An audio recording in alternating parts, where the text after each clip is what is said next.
Chapter 12. The strategy of our search. Mahaprabhu's Samadhi. As much connection as we get with the Lord, so much our hankering for him will be intensified.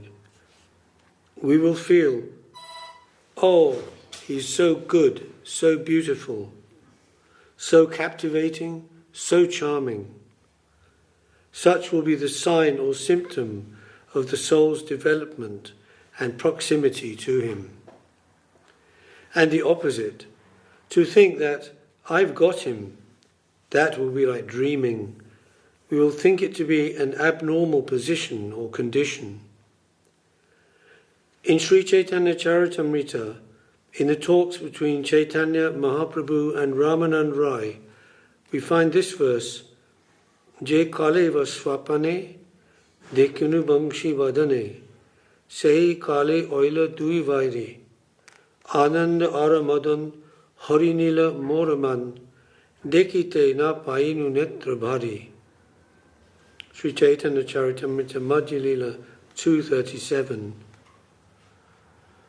Quote, whenever I had the chance to see Lord Krishna's face and his flute, even in a dream, two enemies would appear before me. They were pleasure and Cupid. And since they took away my mind, I was not able to see the face of Krishna to the full satisfaction of my eyes. Unquote. Mahaprabhu thought, when I got him in a dream, that was not normal. I was in an abnormal position. He came and united with me. That seems to me to be like a dream. This is a peculiar thing. When there is meeting, there is union with the Lord. There is for the time being a wonderful experience of satisfaction, but that is not permanent. So Mahaprabhu says, that meeting was like a dream. But in the ocean of viraha, separation from the Lord, though apparently one is always hankering, unsatisfied, while others are enjoying with the Lord, still when one is observing this from a distance, this position, second position, can be more permanent, and that gives greater satisfaction. This was Mahaprabhu's experience in his dream. Afterwards, he is describing to the devotees how in his transcendental condition of samadhi, he was in Govardhan, and there are the gopis and Krishna, and he's seeing how the gopis are arranging, devising in different ways for Krishna's service, and what is their mood, and how they are going to be united with him. Mahaprabhu said, I was seeing all this with great pleasure. When I saw all these arrangements for the gopis' union with Krishna, I felt I was swimming in the innermost and purest type of pleasure. He felt himself to be not in direct connection with Krishna, but was observing from outside as an onlooker, from one step further behind, and that had permanence and gave him the fullest satisfaction. Then Mahaprabhu told the devotees, oh, the beauty of their movements, the sweet sound of their ornaments, how beautiful it is. I was seeing it. At that time you all took me away from there to this material world by chanting the name of Krishna. By that kolahal, by the noise of the sound of the name of Krishna, you drew my attention to this plane of affliction. You have made me disappointed. You've taken me away from that happy connection. In his samadhi, as if in a dream state, Mahaprabhu had this experience of Krishna Leela. And a footnote. The word Mahaprabhu uses for the noise made by the devotees chanting is kolahala, which we might render in English as cacophony or even racket, a disharmonious, disturbing sound like kitchen pots being clashed together. This shows the Lord's extraordinarily deep samadhi, his absorption in Krishna Leela. Because those who were doing this kolahala, this chanting of Krishna's name, were not only great pure devotees, but also Parshadas, eternal associates of the Lord, participants directly in Lord Gauranga's Leela. As eternally liberated souls, their vibration of the holy name of Krishna was certainly pure, Shuddhanam, and yet Mahaprabhu heard it as noise, pulling him out of the most beautiful experience. And so he expressed his distress and disappointment. It is a lesson. As Srila Śrīdhar Mahārāj elsewhere points out, what then can we, aspiring and practicing devotees, think about the nature, the purity of our own chanting? Secret of success. In this way, the soul's deeper experience of the Lord is indirect. It is like a telescopic system. If something is very far away and we want to see it directly, we cannot.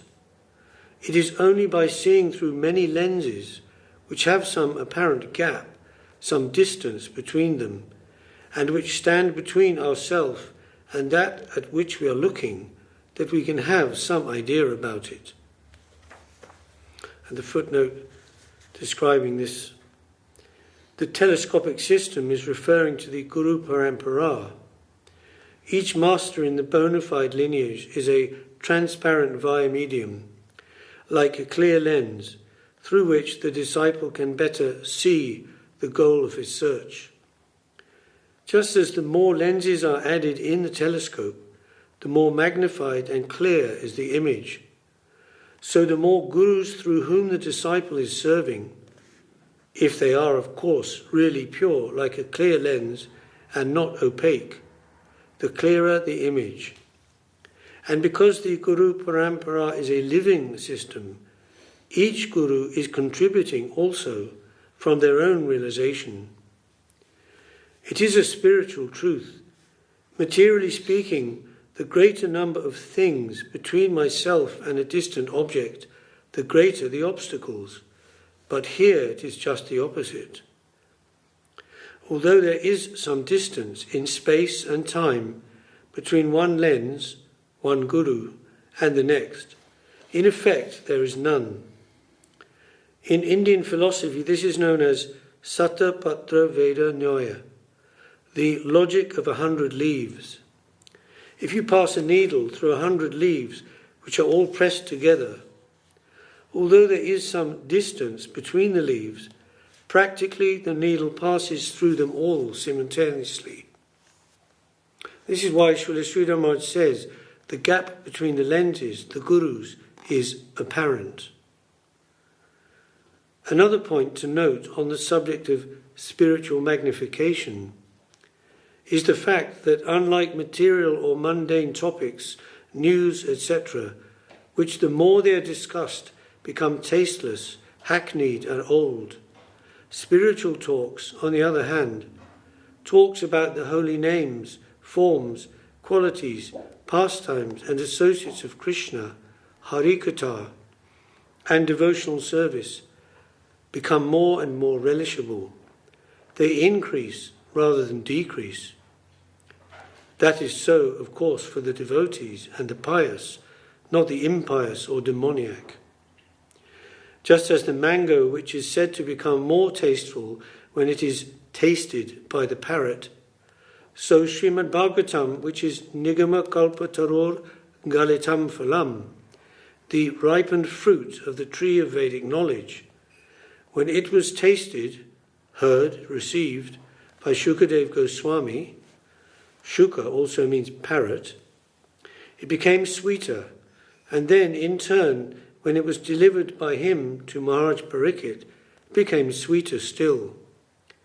The principle is eternal, and it continues today whenever the Bhagavatam is sung and heard in the association of pure devotees. Back to the text. Or it is like the sun. We can see him from a particular distance, but if you want to see him from nearer, we will be destroyed. Approaching towards him, we will be finished on the way. the footnote here, Srila Śrīdhar Mahārāj frequently utilized examples drawn from the material world to illustrate spiritual points and teachings. His high caste family of Bhattacharya Brahmanas are traditionally scholars of the Nyaya or logic school, in which the use of analogy is stock in trade. Born in 1895, he also had a good English education in the Calcutta of British India of the early 1900s. The syllabus would include the classics and the works of poets Milton, Coleridge, Shelley, Keats, Shakespeare and others, whom he sometimes quotes. While his analogy here of going too close to the sun and being burned, being like a person who, though not sufficiently qualified, attempts to have a direct connection with Krishna prematurely, without taking shelter of the intermediaries of Guru and Vaishnava, is a general example. It reminds us of Icarus, of Greek myth, with which he may have been familiar. Icarus constructed a pair of wings so he could fly to the sun. Being made of wax, however, they soon melted and Icarus fell to earth. Back to the text. So we will adjust ourselves in this way, always to look from behind the Guru and the Vaishnava, and with this strategy we can have some experience about the Lord. This is the principle of service life. Tad dasa dasa das anudasa aham dehi. I am to serve the servant of the servant's servant of the Lord, and not to approach him directly. The ideal of the followers of Mahaprabhu is Radha Dasyam, submission to the greatest seer, Radharani. Always behind her, or in other rasas, behind Krishna, behind him or behind her, from that position we are to have his sight. That is Yoga Karmashu Kaushalam, the strategy, the trade secret, the secret of success. It is the testing point to guide us. And a footnote here about that verse that was mentioned from Bhagavad Gita 2.50. Buddhijukto jahatiha ube sukrita dushkrite tasmad yogaya yujasva yoga karmashu kaushalam. The wise person engaged in devotional service abstains from both good and bad actions in this world. Engage yourself therefore in yoga, O Arjuna, as yoga is the art of all work. Krishna, stealer of hearts. Krishna is everywhere, but we can't see him. Everything is in him, and he is everywhere, but we cannot see him. He is lost to us, a peculiar thing. But really, he is the existence of all existence. He is maintaining all existence, and he is behind, he is the foundation of all existence. And sometimes the Lord likes to play hide and seek with the devotees. Sometimes he comes clear, and sometimes he is vague. Whenever he is vague, the devotees begin to cry, "Where are you, my Lord? I don't feel you, I cannot see you. How can I continue my life? How can I live without you? You are so charming, so joyous, so fulfilling that I cannot live without your connection." But because Krishna is a thief, we have hope. Navanita Chora. Chora means thief. Krishna is Chora. Chora, always stealing. To steal everything is his habit. His nature, his very existence also may be conceived in this way. Because a thief comes and goes stealthily, his activity is always undercover, unknown, stealthy. And when Krishna comes, he comes as a thief. When I was a student in Berhampur College, I went to hear a lecture from one gentleman, a Goswāmī, and I remember he said, "Because Krishna is a thief, we have some hope." How? Because we can invite to our house many big men, but they may not have time to come. But a thief, even if we try to avoid him by erecting high walls, employing durvans and so on, still, uninvited, stealthily he comes and finishes his duty. And footnote here, Guru Maharaj mentions, or that Goswāmī said, big men, those who are considered important figures in society, like lawyers, councillors, mayors, presidents, etc. In Indian colloquial usage, often called big shots. And he mentioned durvans, that means gatekeepers, security guards. Nowadays, of course, there are also dogs, razor wire, trip sensors, security lights, CCTV, etc. Back to the text. Our nature is such that we have erected within us many boundary walls so that none can enter, and even God cannot enter. But because Krishna is a thief, he comes uninvited, enters our heart and captures it. And that is our advantage. We may put up thousands of barriers to obstruct any entry, but a thief manages all these difficulties, these obstructions, oppositions, and still comes. As conditioned souls, our position is such that we are accustomed to have so many barriers in us to protect our exploitation, so that nothing shall disturb our exploiting business of different types. And so many barriers are there in us for renunciation to protect that also. But he does not care for all these blockades. He comes and captures our heart. So it is our solace that he is a thief. Otherwise, we have no hope. All the barriers we have erected within us to guard us, they are our samskaras, gross and subtle, and they are the superstition of separatism, the knowledge and conception of separate interest from the Lord. But only because Krishna is a thief, he does not care for any of these various barriers. He will come anyhow and steal our heart. And the footnote here, Srila Guru Maharaj mentioned samskaras. These are acquired psychological tendencies, an established conditioned response pattern due to habitual thoughts, words and actions. This pattern determines the psychophysical makeup of the embodied jiva soul, which continues from one life, one term of existence to the next. The soul itself is actually independent of such conditioning, being spiritual in constitution, but is bound by the samskaras until it gets released from samsara, the wheel of karma, of repeated births and deaths, by the mercy of Krishna.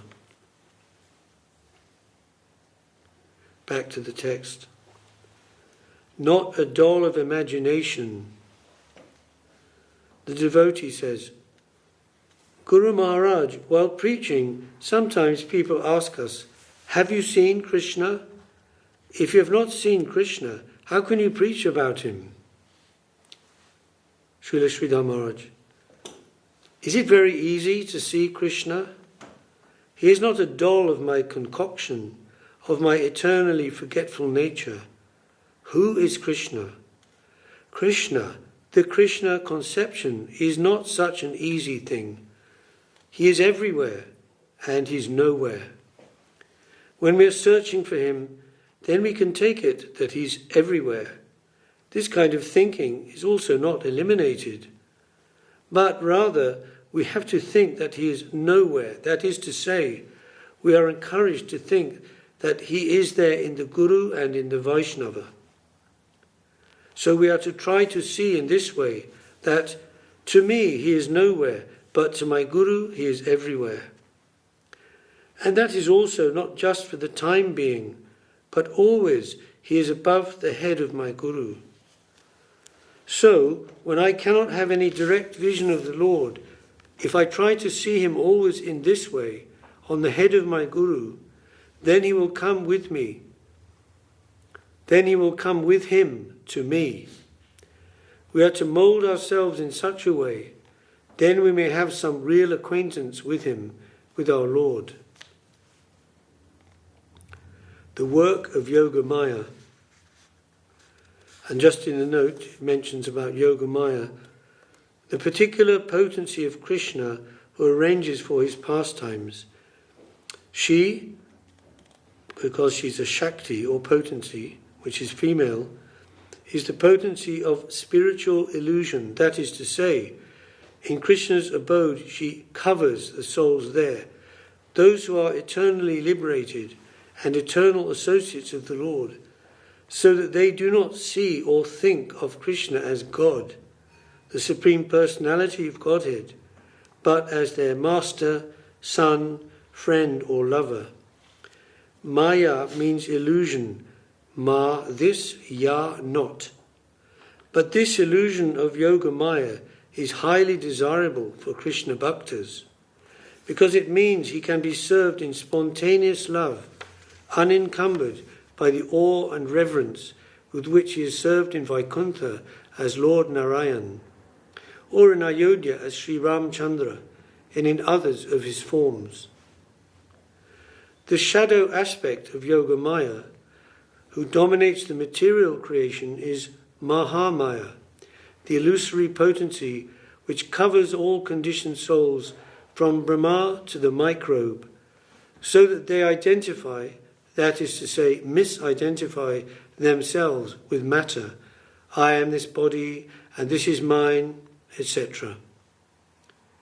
As Yoga Maya serves Krishna in his pastimes in a particular capacity, Mahamaya serves him by ensuring disobedient souls are purified and reformed by their time in the prison of the material creation, transmigrating from one body to another in different species in the cycle of birth and death, samsara.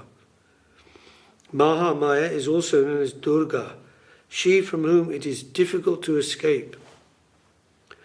Like a prison governess, she acts fully on behalf of Lord Krishna as his devotee. When souls are fully purified, reformed, and dedicated to the service of Lord Krishna, then she has no power to keep them incarcerated, and she releases them to go back home, back to Godhead. As Krishna says in Bhagavad Gita 7:14, Daiviyesha gunamayi mama maya duratyaya mameviye prapadyante mayam etam tarantite. My alluring trimodal illusory potency is practically insurmountable. However, those who take shelter in me can overcome this powerful obstacle. Note, generally materialistic pious persons, in Indian culture at least, worship Mahamaya for material benefits, which she generously gives. She is represented with 10 arms, little realizing that increased material comforts are entangling them further into the material network of illusion. Devotees of Krishna rather worship Radharani. Sri Radha is the Adi Shakti, the original spiritual potency of Krishna, also known as the Hladini Shakti or pleasure potency, through whom he is most satisfied. And returning to the text, and the subtitle is The Work of Yoga Maya.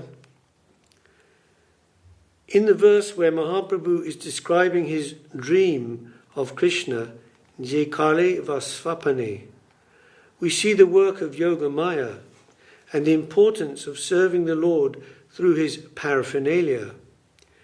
Mahaprabhu said, just when Krishna gave this sight to me, 2 enemies came to capture me. Anand, some sort of ecstatic feeling, and Madan, Cupid. My heart was captured by an unprecedented pleasure, inestimable pleasure. They got the upper hand and disturbed my perception of him. Because of these 2 feelings, Ananda, Madan, Mohan, at that moment I could not have any proper estimation of him, Harinila Moramana. But if in the future I get such a chance to see Krishna, then I shall try to propitiate time, so that he may not pass, but will stand still.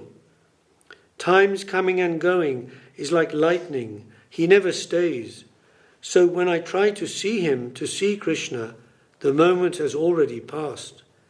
But if I can fix time, if I can propitiate, if I can satisfy him, then he will stay for some time, and I'll be able to have a perception of him, of my Lord. This is the work of Yoga Maya. In the spiritual world there is relativity in the absolute, in the pastimes of the Lord, and all the arrangements for the service of the Lord are the work of Yoga Maya. Just as when a king is to come to a certain place, everything depends mainly on his paraphernalia and the arrangements, and not so much on him. His associates will say, yes, you can go there, it is quite safe, and you'll be welcomed, given reception with dignity by them. All such arrangements and paraphernalia are very important. They are indispensable and intrinsic in the pastimes, and they are under the management of Yoga Maya. And as Krishna is infinite, his paraphernalia is also infinite. A king means he has a lot of paraphernalia, high paraphernalia, and Yoga Maya manages it. As Mahaprabhu prayed that for Krishna's connection he would propitiate time, so in our service we shall try to satisfy the paraphernalia of the Lord. Captured by love. Krishna says, though I am independent, still, practically, I am dependent on, I am obliged to my devotees who have left everything for me. Aham bhakta paradhino, yashvantantra eva dvija, sadhubir grasta hridayo, bhaktar bhakta janapriya. Śrīmād Bhagavatam 9.4.63. Although I am free, I still feel as if I am subordinate to my devotee's affection. My devotee surrenders everything and expects nothing in return without my sanction. How can I not give myself to such surrender? Although constitutionally I'm free, still their attraction, affection, earnestness, sincerity and dependence capture me. Attracted by my devotee's love, I offer myself at their behest. They have left everything for me. How can I cross over them and do anything whimsically as I like? That's Srila Guru Maharaj's explanation of the verse, and the translation given in Śrīmād Bhagavatam to this verse. Quote, I am completely under the control of my devotees. Indeed, I am not at all independent. Because my devotees are completely devoid of material desires, I sit only within the cause of their hearts. What to speak of my devotee? Even those who are devotees of my devotee are very dear to me. Śrīmād Bhagavatam 9.4.63. Back to the text. So the clever person who has some idea of devotion will not take the direct approach. They will go more to the Lord's devotee than to him. The Lord is so obliged to his devotees. Krishna says, my devotees can sell me. They can take me to the market and sell me. Mahaprabhu said of Vasudeva Datta, his devotion to me is so intense, he can sell me in the market. Wherever Vasudeva makes a market about me, I go there to be sold by him. I am so indebted, so closely connected with him. Srila Bhaktivinoda Thakur has sung, Krishna se tomar, Krishna dite par, tomar shakati ache, avita kangala, Krishna Krishna bali dhai, tava pache pache. O Vaishnav Thakur, Krishna is yours. You are able to give him to me, for such is your power. I am indeed wretched and simply run after you, crying, Krishna, Krishna. In this way, Bhaktivinoda is looking for the favour of his Guru. and his Guru in turn is looking for the favour of his own Guru. So it is a telescopic system, and that is the reality. And the peculiarity of this system is the value of that reality is not diminished, but is enhanced. So there is Bhakta Sangha, association of the devotee, and Krishna Sangha, the association of Krishna. But that Krishna Sangha is abstract mostly, so the scripture, the Shastra, has given more stress on the association of the devotees. Firstly, try to see the Lord there in the devotees. That will be concrete to you. And next, Shastra. So, Sadhu Shastra Kripai. Try to get the mercy of the saints and scriptures. And the footnote to this verse, it is a verse from Sri Vaishnav Mahima Giti, from the compilation Sharanagati of Bhaktivinoda Thakur.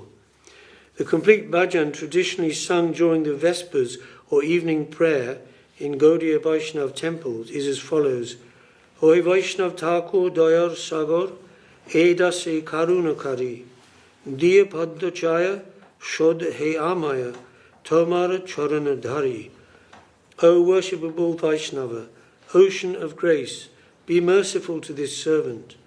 Please give me the shade of your feet and purify me.